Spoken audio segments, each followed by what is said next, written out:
एक कहानी सदियों पुरानी चली आ रही कुंभ महामेला।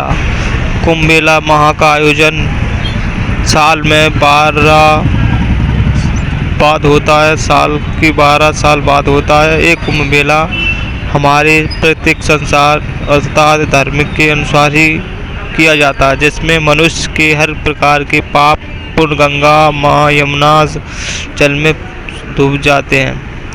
ये कहानी सन 2025 कुंभ मेला का आयोजन हो रहा था। अचानक से यमुना में एक अजीब तरह का सांप निकला और यहाँ देखकर सब लोगों के होश उड़ गए। इस सांप की अचानक से माँ गंगा यमुना के बीच में उपस्थित होना एक अदृश्य हो गया, क्योंकि अचानक से सांप देखकर ही हमारे श्रद्धालुओं की भीड़ उमड़ चुकी।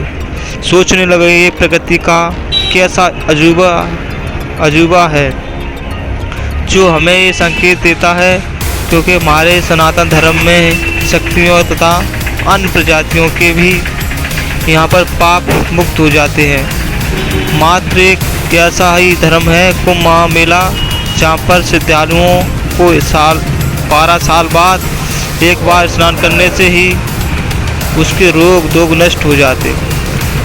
महाकुंभ मेला का ये आयोजन चल ही रहा था। अचानक से माँ यमुना के तट पर एक हलचल में सांप आ निकला, जिसे देखकर लोगों की भीड़ उमड़ी ये देखने का लायक बात हो गई, क्योंकि संसार के सभी लोग देखना चाहते थे ये कैसी अजीब प्रकार की दृष्टि है।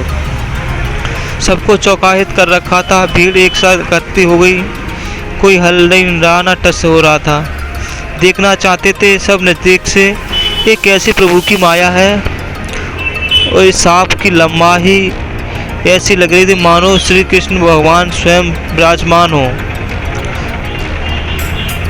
इस सांप के देखते ही अचानक सभी के दिल में एक सवाल उठ चुका, क्योंकि ये सांप माँ यमुना की जल में गंगा के जल में प्रवेश आया कहाँ से। इतना तंगड़ा सांप, जैसे महर्षि ने बताया है, कोई दृश्य नहीं, ये प्रभु की माया है, ये किसी को हानि नहीं पहुँचाएगा।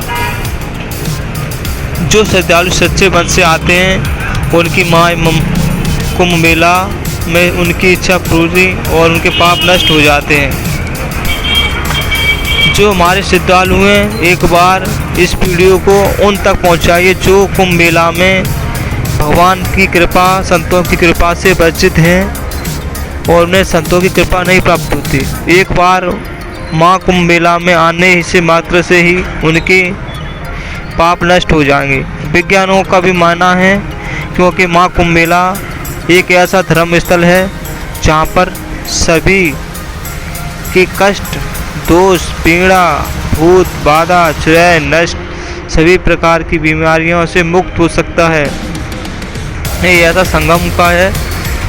ये संगम होते ही अचानक से सांप इस तरह धीरे धीरे आपलत होता जाता है कि मानो उसमें किसी प्रकार की किसी को हानि नहीं पहुंचाई। इस तरह सब के सब एकत्र हो गए। जैसे मालूम पड़ रहा था कि एक ऐसी माया है जिसकी चमक इतनी थी मानो कि उसके शरीर से एक ऐसी चमक निकल रही थी, तेज सूर्य की भांति उसका तेज था।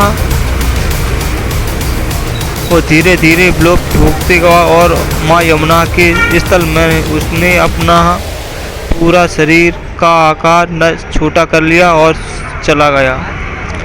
माँ यमुना का एक स्थल यादगार रह गया है। अगर आप लोगों की क्या राय है तो एक बार चैनल में हमें बताइए और लाइक और शेयर एक बार ज़रूर करें। हर हर महादेव, जय शिव शंकर।